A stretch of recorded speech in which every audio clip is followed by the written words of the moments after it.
Eu até falei na rádio, né, há alguns minutos atrás, que se tinha alguém que mais precisava dessa vitória, e colocando todos os elementos que fazem parte do Ceará, a torcida, o próprio presidente Robson de Castro, porque, curiosamente, durante o jogo, né, aconteceu um fato que até aumentava a pressão para cima do Robson de Castro, que foi o anúncio do Thiago Galhardo no Fortaleza, por exemplo, que foi uma situação meio inusitada.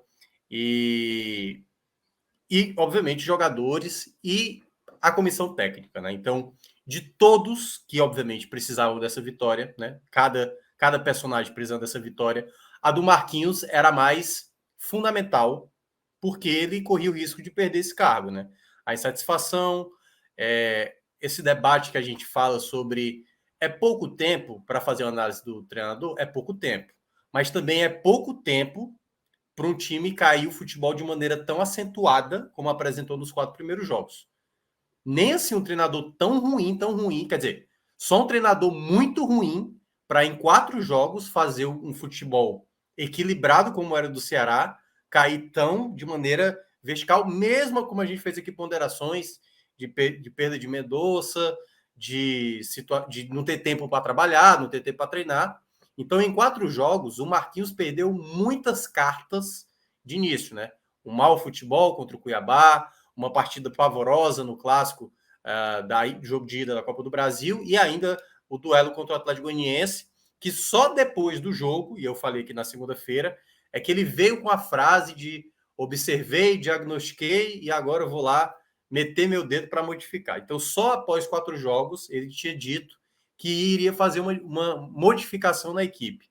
Só que até a gente falou também aqui na segunda-feira no Raiz, para piorar ainda a situação do Marquinhos, jogadores com Covid, né? Bruno Pacheco, Kleber, João Ricardo, que era a principal perda, já que o Richard, o reserva, estava machucado.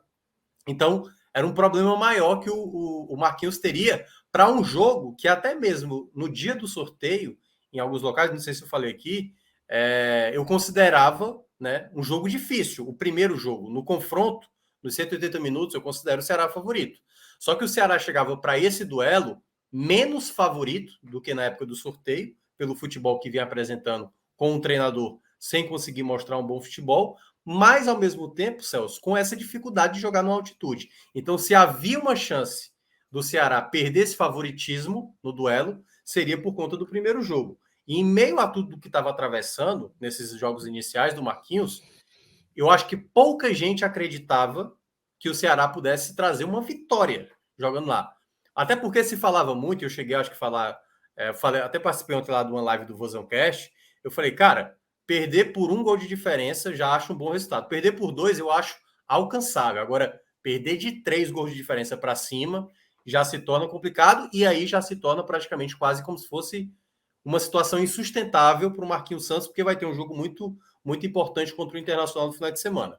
Então, essa vitória, falando do resultado, antes a gente vai entrar no jogo em si, foi uma vitória fundamental para o Marquinhos ganhar um pouco mais desse respiro e desse alívio.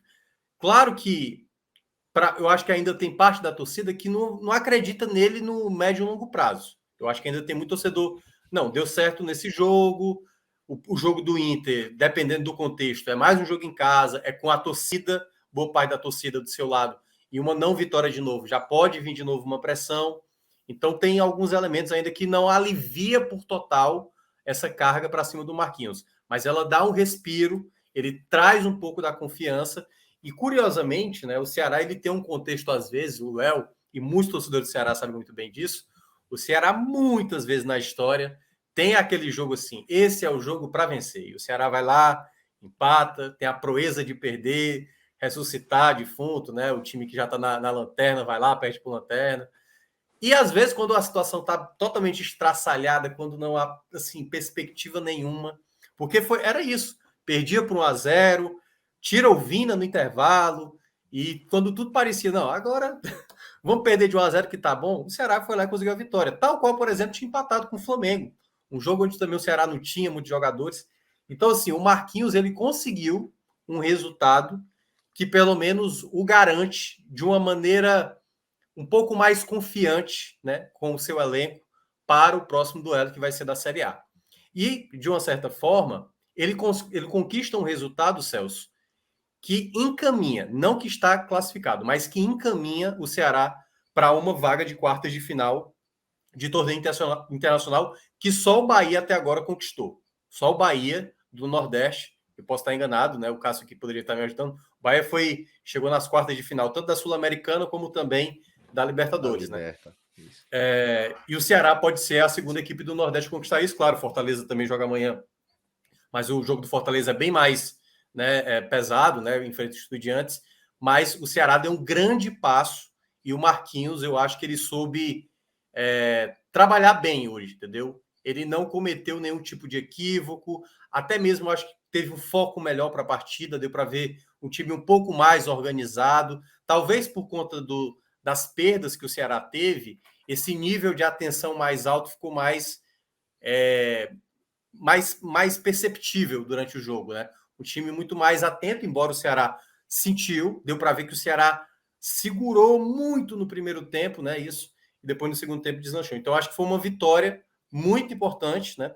Principalmente para o Marquinhos, mas que eu ainda, claro, ainda boto algumas interrogações, porque ele vai precisar de sequência de bons resultados, Celso. Porque, por mais que consiga essa vitória, o jogo do Inter, se ele não vence, já se torna de novo, né? Ah, não, tá vendo? Não vai dar certo. E aí, por mais que garanta a vaga contra o The Strongest, vai ter o duelo contra o Fortaleza daqui a 2 semanas. E dependendo do contexto, né, por ele já ter perdido por 2-0, pode vir uma eliminação e isso pesa. E dependendo do contexto da tabela da Série A, pode gerar um efeito ainda problemático. Então, acho que ele deu um primeiro passo para uma recuperação. O quanto isso vai ser sólido ou não, só os próximos jogos vão dizer o quanto ele está mais garantido numa possibilidade de médio e longo prazo. Assim, a minha impressão que eu acho é que o torcedor ainda não está totalmente confiante com ele. Obrigado, Minhoca. Obrigado pela análise, tá? Que eu faço também agora a mesma pergunta para Léo. Léo, você foi um dos críticos aí da performance de Marquinhos Santos, mais contundente que eu acompanhei também a partir do que o time vinha mostrando até então. Por isso também acho importante que você compartilhe a sua visão de como a vitória de hoje impacta no trabalho de Marquinhos Santos, companheiro. Fala, Celso, Thiago. Salve, salve, irmão. Eu tinha falado de forma mais direta sobre o Marquinhos Santos. Inclusive, eu tuitei antes de começar o jogo, logo que saiu a escalação, porque eu acho que ele errou na escalação e inclusive, eu deixei bem claro a análise por que ele tinha errado. O The Strongest é um time que tem duas características muito marcantes. E todos os veículos, os canais dedicados à torcida do Ceará, essa semana fizeram essa análise.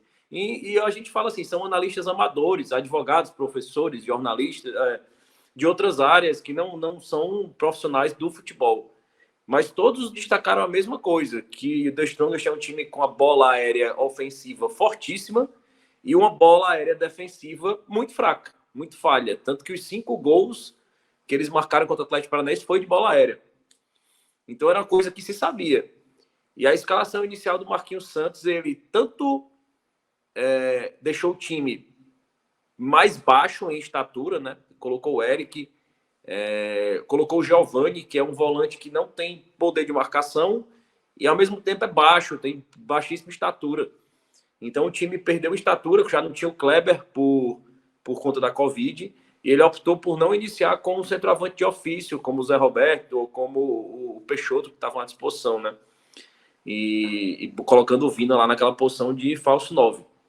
Além disso, ele optou por velocidade, o Giovani, o Eric, ao invés de priorizar a força física, né? E geralmente é um padrão de comportamento na montagem do time dos treinadores que vão jogar na altitude, né? Buscar uma imposição física, já que o velocista ele vai ser o primeiro a ser sacrificado. Condições respiratórias totalmente adversas, o velocista, se a arma dele é a velocidade, ele vai perder a arma dele muito rapidamente. E ele fez justamente o contrário, e com 5 minutos saiu o que a gente esperava, assim, um gol de bola aérea. Um gol de bola aérea, onde a gente via que no segundo pau estava o Vitor Luiz, um lateral de 1,5 m, marcando ali o jogador, e que resultou no gol. Então, assim, o erro do Marquinhos Santos Foi claro logo que saiu a escalação e foi destacado por todo mundo, e ele se realizou durante a partida, apesar de achar que as mudanças que ele fez no segundo tempo, eu concordei com todas, assim. Eu acho que a vitória, a virada, passa muito pelas mudanças que ele fez.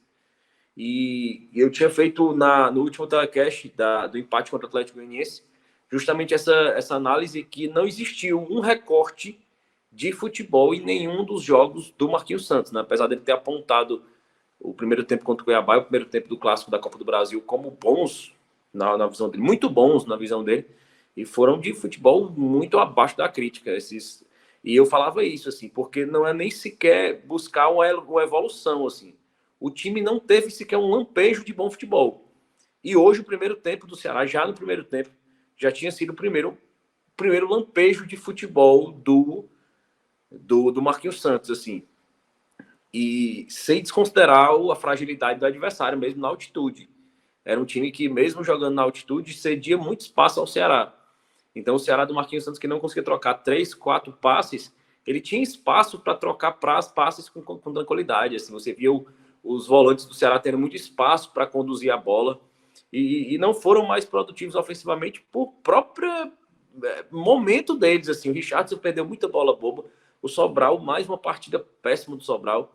Então, eu acho que hoje o Marquinhos Santos tem essa questão dele ter metido o dedo dele pela primeira vez.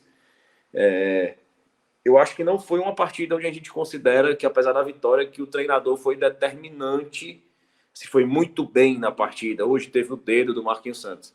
Mas não pode deixar de considerar que as mexidas que ele fez foram decisivas para o resultado da virada. Mas eu acho que não melhorou muito a situação dele, é um alívio momentâneo por todo o momento do clube, mas eu acho que ele continua pressionado, menos, mas ainda pressionado, mas vai para o jogo do Inter ainda sob avaliação. Assim. É preciso, em condições normais, que existe também um lampejo de futebol como existe hoje. Mesmo na altitude, deixando um adversário muito frágil, assim, e a gente espera ver algum futebol também contra o Inter. Então, segue a observação, mas eu acho que ele ganha um oxigênio aí, uma sobrevida.